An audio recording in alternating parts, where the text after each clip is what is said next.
So now what we're doing is looking at the various forms of the Lord and how they fit into the abodes of the Lord. So Swayamrup, the original form of the Lord, is Lord Krishna as a cowherd boy. He's bluish, blackish color, that of a dark rain cloud. And he always resides in Golok Vrindavan. He never leaves Golok Vrindavan. But he has, from him, all of the different expansions come. So for example, the Swayam Prakash, he expands himself as he is, with his full potency. For example, when he is engaged in the Ras Lila with the gopis, he expands as Krishna, as Swayam Prakash, but he's not different from the original Swarup Krishna, Swarup Rupa. So each gopi is thinking Krishna is with me only, alone, but actually he's with all of them, expanded in his Swarup Prakash form. And when this Swarup Prakash form expands again as Vaibhav Prakash, that is Lord Balaram. He's the same as Krishna, except he's got a different color. His color is white, Balaram is white. The potency is the same. And his mood is one of servitor. He's wanting to please Krishna. So Balaram wants to always please Krishna. And from Balaram come all the other different expansions. So, for example, here we have Tad Ekatma Rup. These are expansions of Balaram who have completely different moods and different bodily features as well. For example, the Vilas expansions are the four-handed form of Narayan. And from the Vilas expansion, there are further expansions which break down into Prabhav expansions and Vaibhav expansions. So it's a little bit technical, a little bit complicated. And to be honest, if we don't remember or understand this, we're not going to go to hell. It's nice to understand, nice to have some little realization, absolutely fine. But it's not going to prevent us from having a wonderful relationship with the Supreme Lord. It's just for information that we are doing these seminars so that we can gain a little bit more idea of the vastness, the inconceivability of the Supreme Personality of Godhead. So, with the Vaibhav Prakash, there are quite large differences, because the Lord will have four-handed form as Lord Vishnu. And then we look at the Swamsa, partial manifestations of the Lord. And that's what we've been looking at over the last couple of weeks. So let's have a look a little bit more detail about the Swamsa partial manifestation. Well, when we say partial manifestations, they may not have the full colors of the Supreme Personality of Godhead. So, for example, yesterday we looked at the Manvantara Avatars. So there's innumerable, as we were seeing, even in one life of Brahma, there's 500,000, more than 500,000 Manvantara Avatars. So, but each one will not have the full manifested potency of Krishna himself, but is considered to be Vishnu Tattva because they have their partial expansions of the Supreme Lord. So today we wanted to look at the Lila Avatars. The Lila Avatars are described in the Srimad Bhagavatam, and also Srila Prabhupada describes in the Chaitanya Charitamrita. And then tomorrow we're planning to look at the Purusha Avatars. Maybe the order of looking at these could have been a little bit better, because the Purusha Avatars are those who are in charge of the creation. Basically, Mahavishnu, from him manifests all the universes, And then in each universe, he expands himself again as Garbhodakshaya Vishnu, from whom Brahma comes, and Brahma then takes over the secondary material creation. Then we have the Guna Avatars, so those are in charge of the mode of goodness, Sattvagun, Rajagun, which is passion, and Tamagun, which is ignorance. And then we have the Saktavesh avatars, and these are also innumerable. Partly when we read the Bhagavad Gita, especially the 10th chapter, we will see that Krishna says, amongst the demigods, I am Indra. Amongst the Vasus, I am Agni. Like that. They are all considered to be Saktavesh avatar. They have some potency which the Lord has extended to them, empowered into them. And there's another part of the Saktavesh avatars, which again we'll probably look at on Friday, how he expands himself through different jivas, like the four Kumaras, Narad Muni. He embodies certain aspects of his quality into these jivas, and those jivas then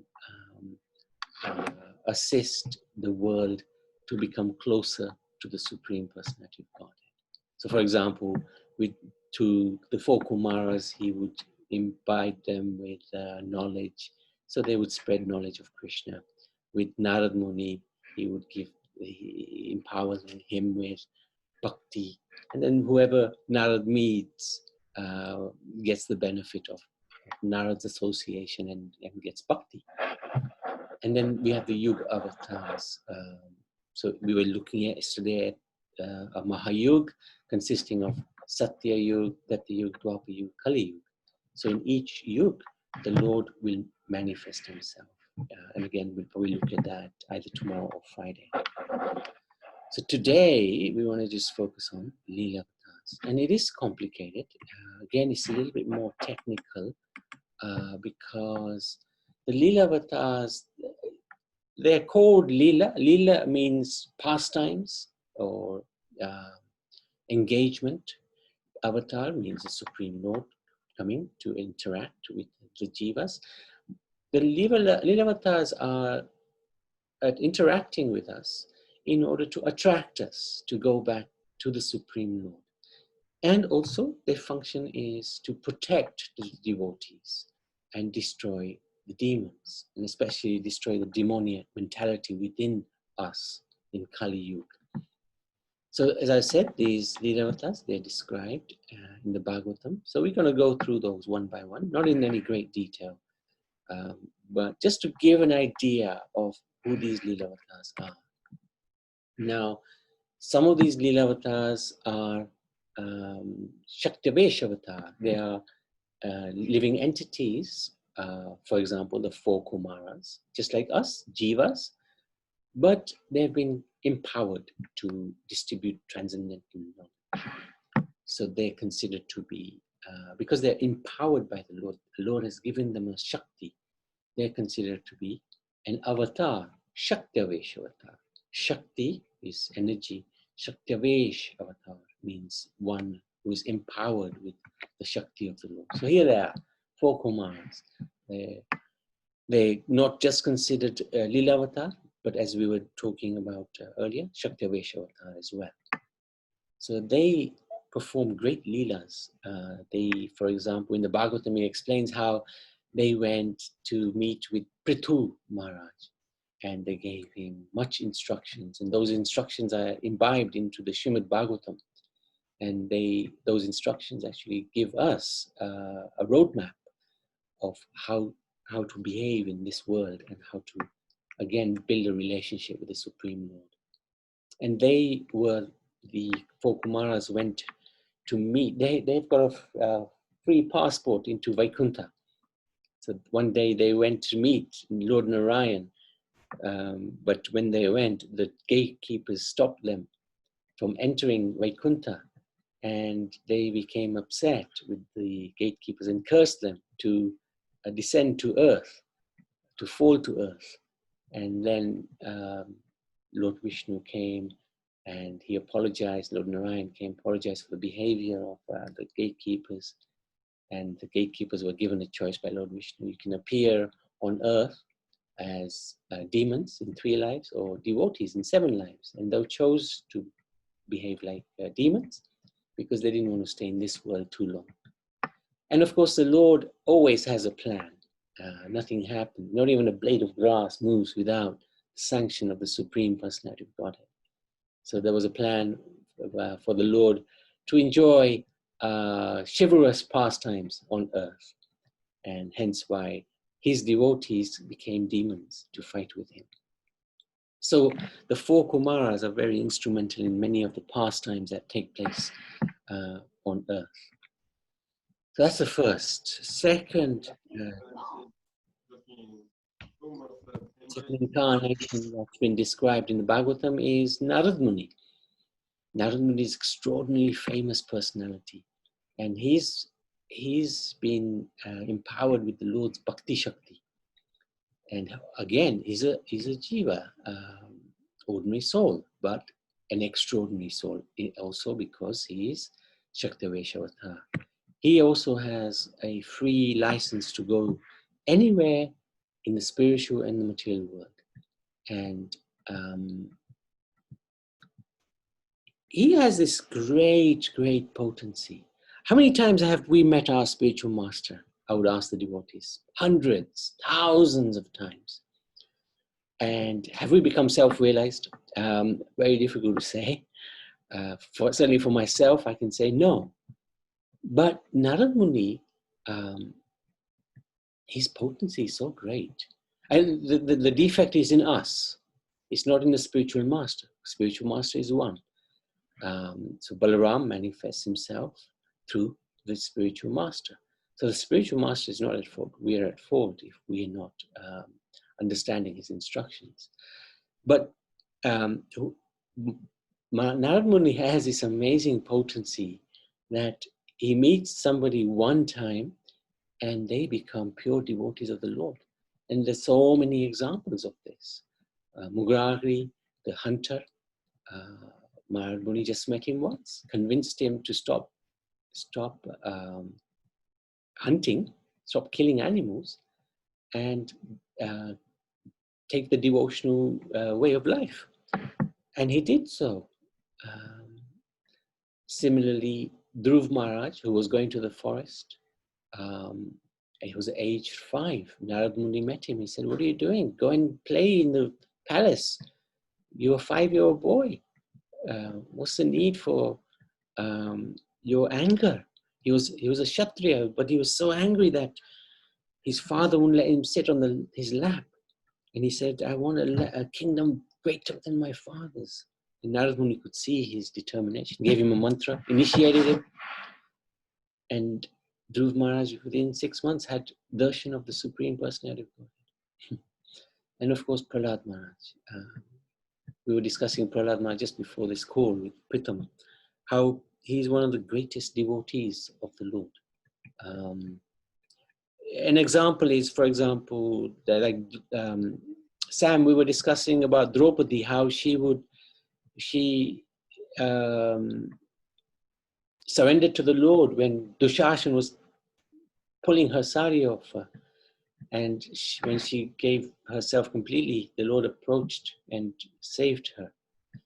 However, Prahlad Maharaj was always in severe danger. He was living in the midst of the demons, his father being the biggest demon. And his father had really bad intentions for this boy. Yet, he never even asked the Lord for protection. He simply remembered the Lord in meditation by mantra due to Narad Muni's grace and mercy. And the Lord always protected him. So we can see the quality of the spiritual master and the disciple. Actually, I wanted to encourage devotees who will know these different pastimes to just give a brief description at any moment that you want.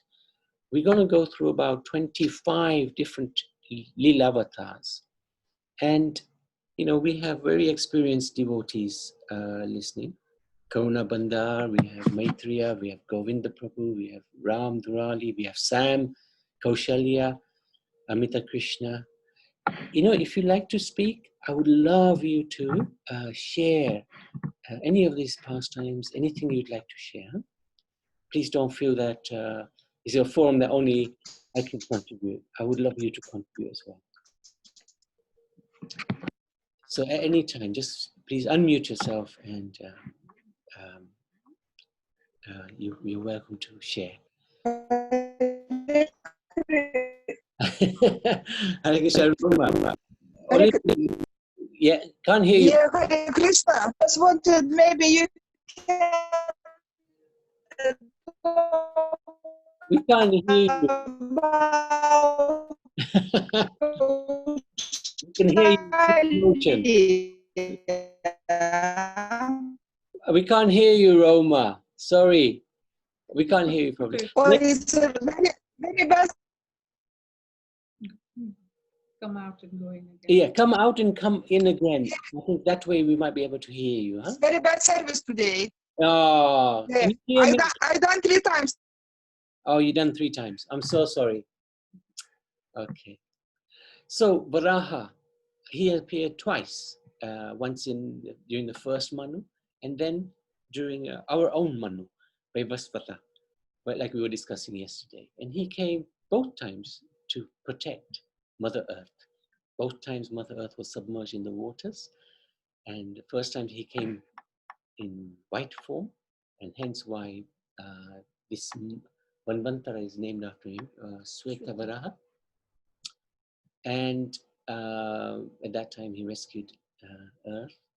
And second time also he rescued Earth. And he killed Hiranyaksha. He came in a reddish form. So that's Varaha.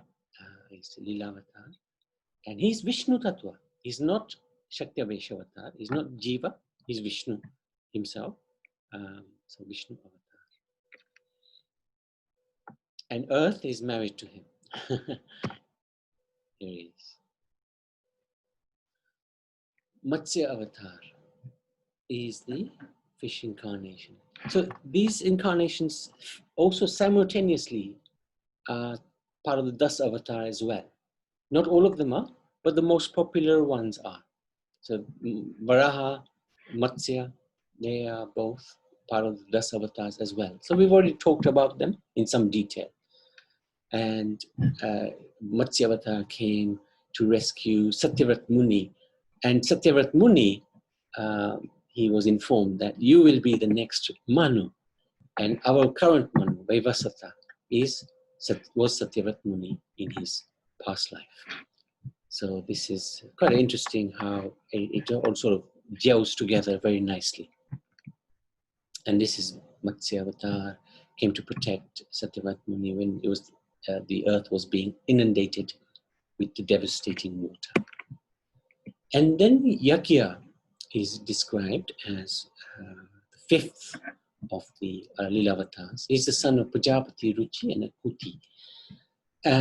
There's not a lot of information about Yagya, except to understand that when there is no qualified Indra, just like when there's no qualified Brahma, then the Lord himself will manifest and take that position, because the position is important. Indra's role is king of heaven, and he's the chief administrator in Swargalok. His position is important. So the Lord, when there is not a qualified individual who can take that role, he will take that role himself. Just like Brahma, when there's no qualified individual who can take charge of the creation, because that requires incredible amount of intelligence, then the Lord himself will take that position. So this is an illustration of what Yakya would look like. Narayan, the twin sons of Dharma and Murti, they're partial expansions of Krishna and his favorite devotee, Arjun. And they perform huge pastimes, and they're still present in the Himalayas. Badrikaksha, yeah, that's right, in Badrikaksha. So if we want to go and see them, we can make a trip to the Himalayas. There's no guarantee they will manifest themselves. But if our devotion, level of devotion is strong enough, then they certainly will manifest themselves. And they perform many, many pastimes as well. Again, not a lot of information. There's some description of their pastime in the 12th canto of the Bhagavatam. Kapila Dev, he's described in some detail as a son of Kadam Muni and Devahuti. And the 3rd canto of the Srimad Bhagavatam has quite a lot of information. He appeared and he preached to his mother. He gave the Sankhya philosophy, and this philosophy is detailed in the 3rd canto. And this philosophy basically distinguishes the body from the soul, how we can understand who we are through this Sankhya philosophy, how we can understand who we are in comparison to the Supreme Personality of Godhead. These instructions he very kindly gave to his own mother. So he's regarded as Lila Avatar because he performed this wonderful Lila. One of the extraordinary things about Kapil Dev was that his father, Kadam Muni, as soon as he appeared, his father took sannyas, which is quite extraordinary, quite extraordinary. I was always a little bit amazed by that, because when I asked Guru Maharaj, why would Kadam Muni, the devotee of the Lord, leave home when Kapil Dev, the Lord, has himself come in the home? So Guru Maharaj would explain that this is the nature of the great souls, divine souls. They have a purpose to fulfill, and nothing would stop them. Nothing would stop them. So, and we've seen that in the example of our own Guru Maharaj. Despite bad health, despite all the different challenges that he faced, it never stopped him and his determination to fulfill the purpose of Srila Prabhupada and also his own Guru Maharaj at the same time. It's extraordinary personalities. And really we can learn so much from them. I'm just reading about Bhakti Vinod Thakur and how he revived the Hare Krishna movement, which we'll talk about on Saturday. And how, despite bad health, he never ever stopped his preaching, his writing. He knew his writing, his concentration writing gives him bad health, but it never stopped him from doing it. So really extraordinary. So Kapila Dev. So again, if any devotee would like to speak, please do so. Please, you're welcome to speak. Then we have the 8th avatar mentioned, Lila Avatar. He's Dattatreya. Very, very interesting. The son of Atri Muni and Ansuya Devi. So Atri Rishi and Ansuya, they were amazing devotees of the Lord. And Ansuya was reputed to be the most chaste personality in the whole universe. And actually, the consorts of Vishnu, Brahma, and Shiva, they wanted their lordships to test Ansuya's chastity. Because her chastity was so strong, but they couldn't actually appreciate how strong. So they said to Vishnu and Brahma and Shiva, go and test her. So they went. Vishnu, Brahma, and Shiva actually appeared at the house of Ansuya whilst Atri Rishi was away. And they begged for alms. They came disguised as Brahmins, as sannyasis, devotees, as sages, and they asked for food. And she said yes, but they said there's a condition. You have to serve it naked. They were testing her chastity. And she was a little bit bewildered by this request. She'd never said no. She was just bewildered. And she said, she was thinking, what's happening? And she realized, because of her tapasya, her devotion to her husband, she realized this is Vishnu, Brahma, and Shiva personally come. And because of the strength of her tapasya, she actually transformed the three of them into babies, 6-month-old babies. And she took her clothes off and she served them for a long time. That was not considered breaking chastity because they were babies. And the consorts of Brahma, Vishnu, and Shiva were wondering what's happened, where's our husbands? And they haven't come for such a long time. So they came and they tried to find out what was going on. And they saw their husbands being spoon-fed by Anshuya Devi. So the lordships became very pleased with both Atri Rishi and Anshuya, and they agreed to appear as their son. And they came as Dattatreya. They said that all three came as one, or all three came separately. Dattatreya came to Lord Vishnu, and Shiva's son was Durvasa Muni, and Brahma's son was Soma, the moon god. So there's a couple of versions of that. So Dattatreya is a very wonderful pastime. There he is. He's got 3 heads, and he's got 4 dogs around him, which are considered to be the Vedas and Gomata. Very interesting. Another incarnation is Hayagriva, Hayasis, also known as. And he came when the Vedas were stolen by a demon. Prabhu. Yeah. Hare Krishna, Prabhu. Kaushalya. Yeah, this Dattatreya, did he have 24 gurus, I think? Was it Dattatreya? Dattatreya, yeah. Did he have 24 gurus? I'm not sure. I know that what you're talking about. Somebody had different gurus, but I'm not sure if it was Dattatreya. I'm not sure if it was. No, I don't think it was. No, I don't think it was. No? Okay. Thank you, Prabhu. Hare Krishna. Hare Krishna. So Hayagriva, he restored those, he recovered those Vedas, and he handed them to Lord Brahma after retrieving. When he came in the form of a horse, very interesting incarnation. Very, very interesting. You can see the 4 hands holding the conch and flower and the Vedas. Just come and do that. Sometimes, yeah, they just come and do this act. Sometimes. Hans avatar is the swan incarnation. And the swan incarnation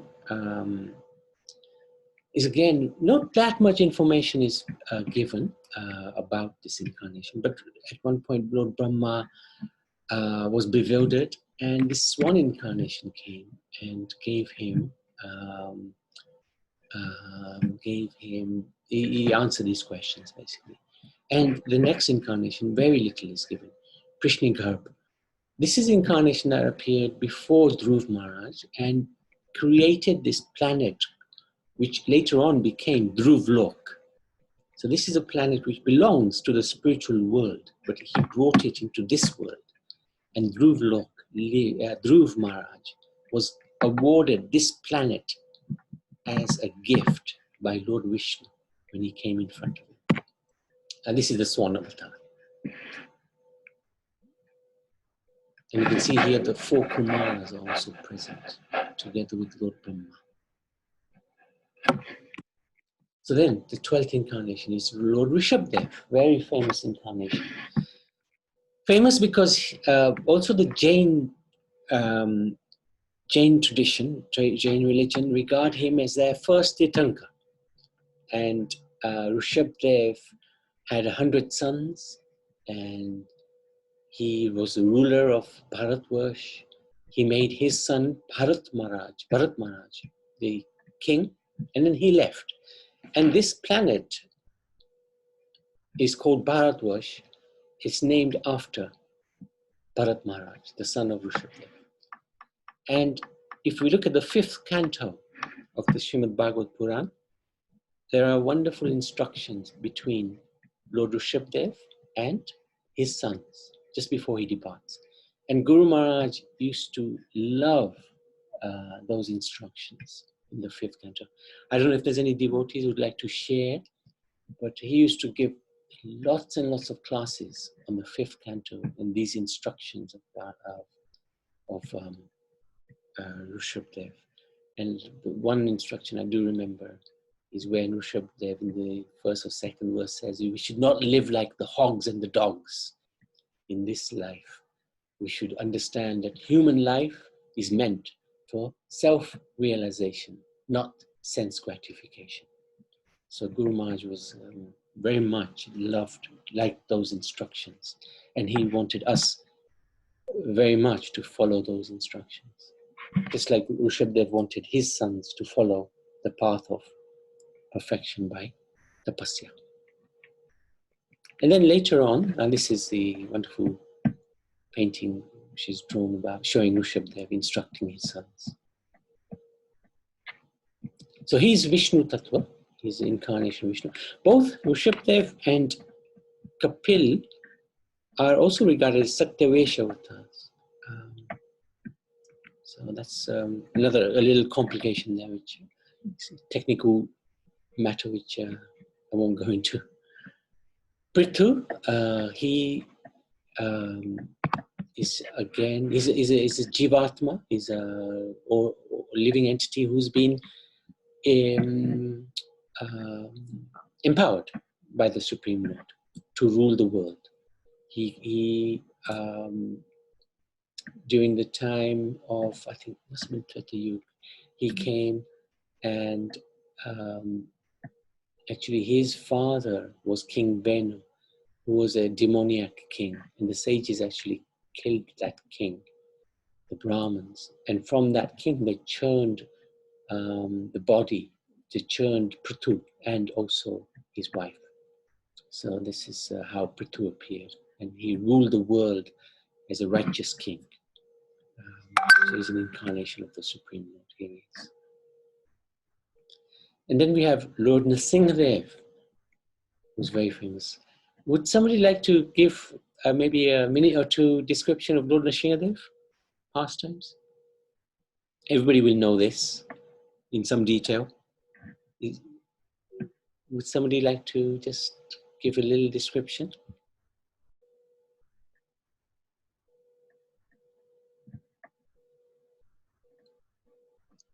I'll volunteer somebody. Roma's phone's not good. Okay. Kaushalya Maaji.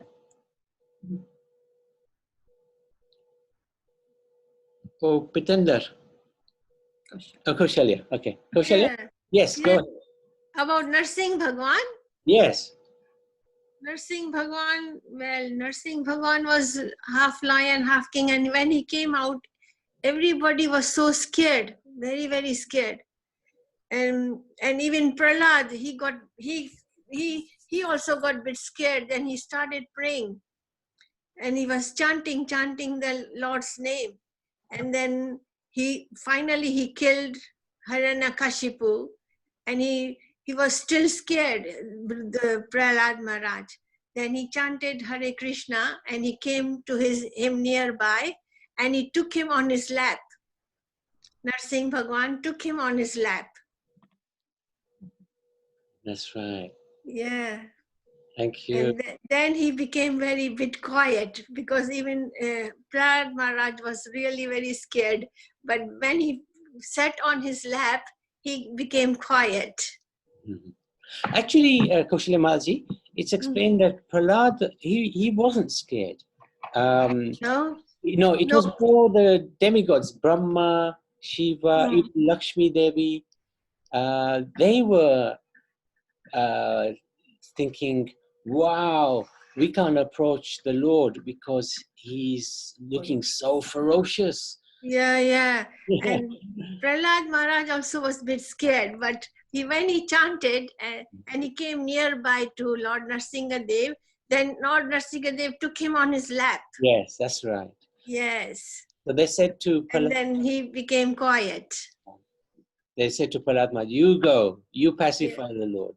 Yes. See him there with a garland, Yes, that's right. Yeah. Actually, it wasn't Garland. garland. Yes, Prabhu. Garland was the intestines of Yes, yes. Hiranyakshipu. Hare Thank you. Krishna. I just want to add something else to it. Of course. Yes, as we know, Lord Ganesh takes away all obstacles in material achievement. Lord Nrsingadev takes all obstacles from achieving spiritual progress. So that is one of his missions as well, that he came to help devotees and takes all obstacles that impede our progress in devotional service. So if you worship Lord Nrsingadev, you're more likely to realize your spiritual ambitions, basically. That's a very good realization. Thank you. Thank you for sharing that, Sam. Okay. Do you remember when we were talking about Nrsingadev? I don't know if you were there at that time. How Yes, I was. Bhaktivinoda Thakur, he wrote this beautiful poem about how Lord Nrsingadev, please pave the way for us to worship our Ishtadevs, Radha and Krishna. Do you remember that? Yeah, that's right. Yeah. That's amazing. So you're absolutely spot on. Lord Nrsingadev will clear the obstacles. And one thing about Lord Nrsingadev as well, he wasn't like the other avatars. They come in and they are born and we can see them growing up and all that. He just came as, you know, like Lord Nrsingadev from the pillar and then start his Lila. That's one thing as well. Yes. And actually, he at that time, he saw Prahlad's affection for his father, even though his father was so cruel towards him. Prahlad still asked Nrsingadev, please protect my father. That's right. And then Lord Nrsingadev had this desire, Prahlad has such affection for his father. And I also want to have a father who will have such affection for me. That was when after that incarnation, he's taken a father and a mother whenever he's come to this world. Right. So that's Good. quite interesting. Thank you for sharing. Anything else you would like to share? So then we have the 15th, Kurma, who is we're going to move it along a bit. So this is, we know the pastime, we went through that in some detail, how the churning of the ocean, Lord Kurma had come to help the demons and the demigods to churn the ocean so that they can get all the goodies out of the ocean. And in this pastime, there's so many incarnations of the Lord. There's one here. His name was Ajita, Lord Vishnu's incarnation, who came to help, assist in the churning. Lord Kurma, of course, the second. Then there's a third incarnation here. He had Lord Vishnu with 1,000 arms, was holding the mountain steady. And then Dhanvantari appeared from the incarnate. And then Mohini also appeared. So this pastime had so many incarnations of the Lord appearing at the same time. And I wonder what it was like when they were greeting each other.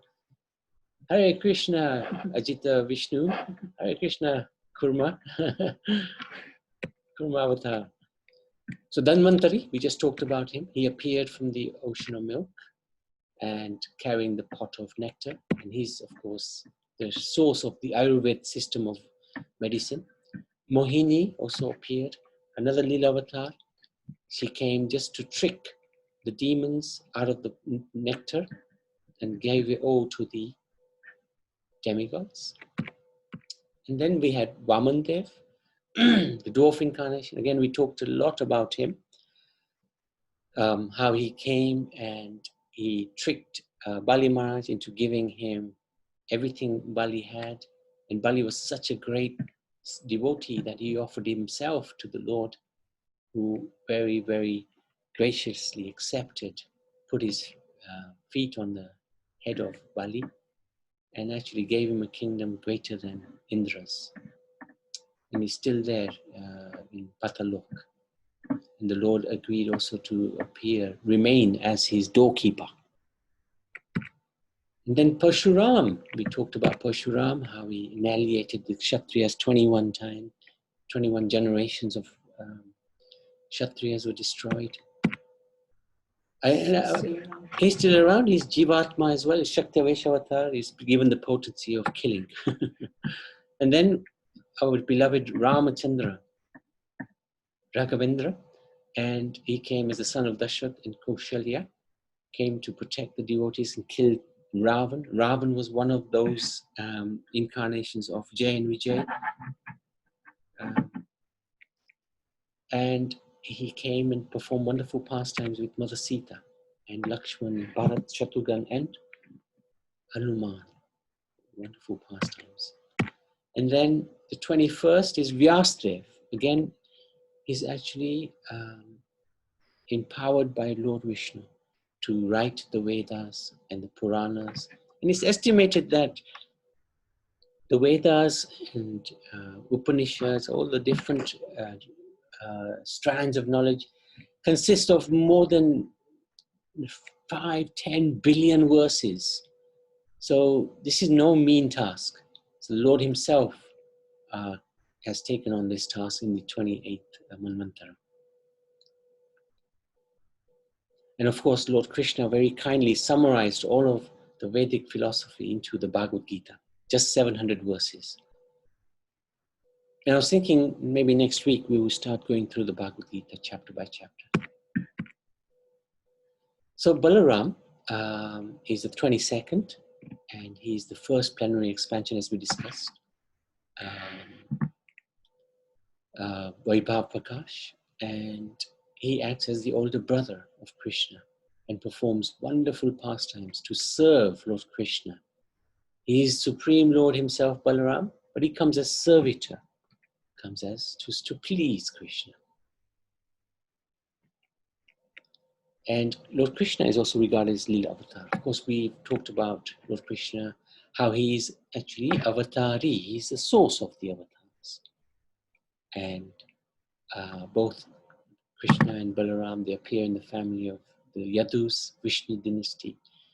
And they came to perform wonderful, wonderful pastimes. Sweet pastimes. Lila Avatar. Sweet pastimes. And through those sweet, through the greatness of the Lord, we can appreciate how opulent he is. But we may not fall in love with him. But by seeing his sweetness, by the wonderful pastimes he performs with his devotees, we can actually fall in love with the Lord. And that's what we need to do in order to go back to him, to fall in love with him again. And we can only fall in love with him if we know what he's like. And we can only know what he's like if we read the scriptures, especially the Srimad Bhagavad Puran and Krishna book by Srila Prabhupada, which describes these wonderful pastimes of Krishna. And then the 24th and the 25th incarnations we've talked about in the last few days is Lord Buddha and Kalki. So this comprises the 25 Lila Avatars, which have been discussed in the Srimad Bhagavatam. And during Lord Brahma's one day, these 25 Lila Avatars appear. So they're also called Kalpa Avatars. And some of these avatars are fully potent, like Lord Krishna, and others are of two varieties. Some of them are temporary, they only come for a specific purpose, like Mohini and Hamsa. They only come in Shinga. Shinga's got his own situation. Maybe Shinga as well. And some of them are eternal. They come every yuga, every kalpa, eternal. And a little bit more technical, some of these forms are Vaibhav. They're partially potent. They've been given special potency with some of the Lord's excellencies. And some of them are Vaibhav Prakash. So they have a little bit more manifested potencies. So that is Lila Avatar. Lila Avatar ki jai. So are there any questions, any comments? Anybody like to understand it a little bit more or a little bit less? It's quite technical. It's just good for us to know the different manifestations of the Lord. One God, one Lord, many different forms. Many different forms. I think that is the important thing to understand. Suresh, are you with us?